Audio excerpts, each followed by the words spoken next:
Hello, I'm going over my notes. I like to write. December 2014. While pending trial. My trial is about child abuse. I went to the court for my arraignment. I was there about 5 minutes, and a lady, I believe she was a lawyer, told me that I could go home because my felony charge was changed to a misdemeanor. My notes here are about what I do with my time. How do I help here while I stay in this beautiful home that my friends have given me a place to stay here? I'm not allowed to go back to the old address where I used to live before.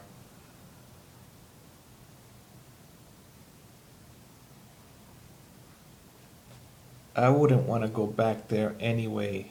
My life here is much more peaceful. My son visits me, and he and I get along better than I get along with just about anyone else. I limit his time on the video games. I don't approve of them at all. If they are not educational, I don't approve of them. So he has the day off today. He doesn't have to babysit me. He went to visit another family member, I believe. So what do I do while I'm here at this home? When you're a guest at somebody else's house, you are not supposed to move the furniture too much. I mean, I do. I put the mattress there so I can sleep on it.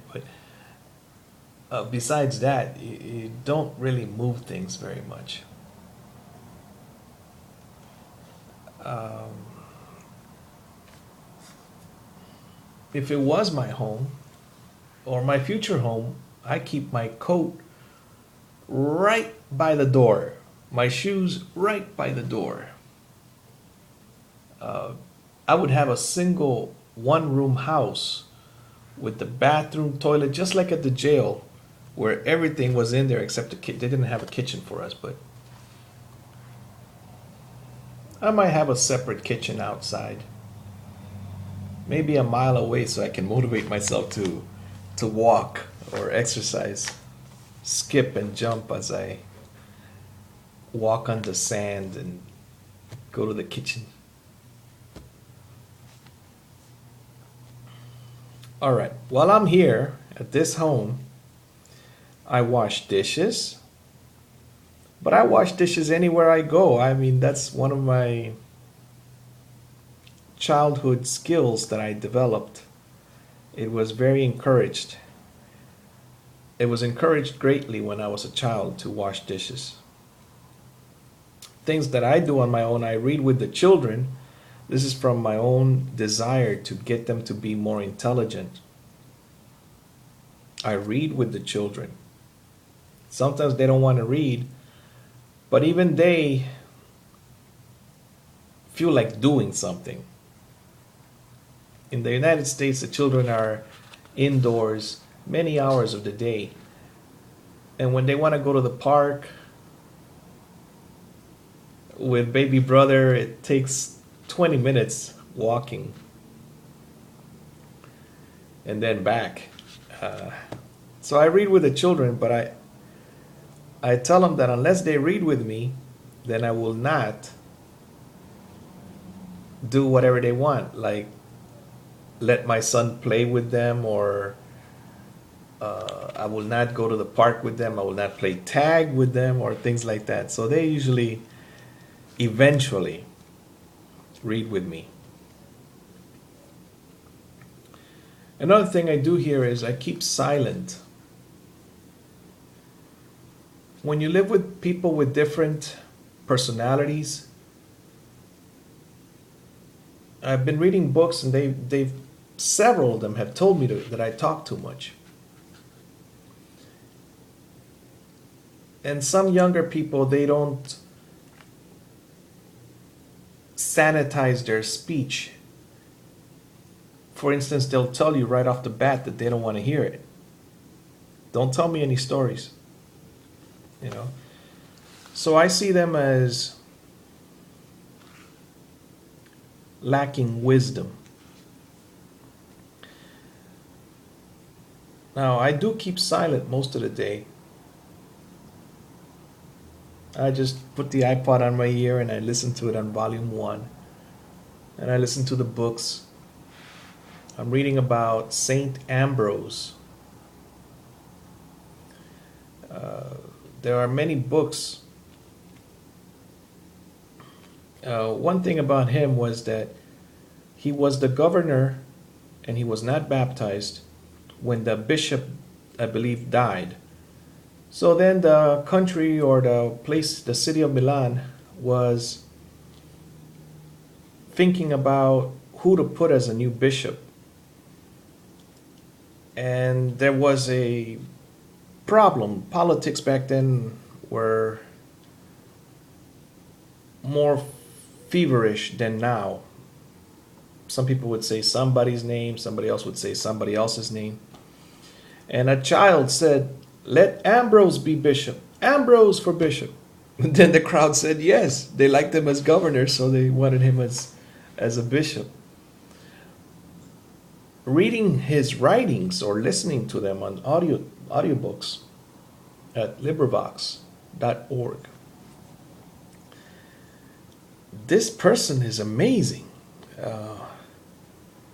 I'm 42, yet his wisdom is much deeper.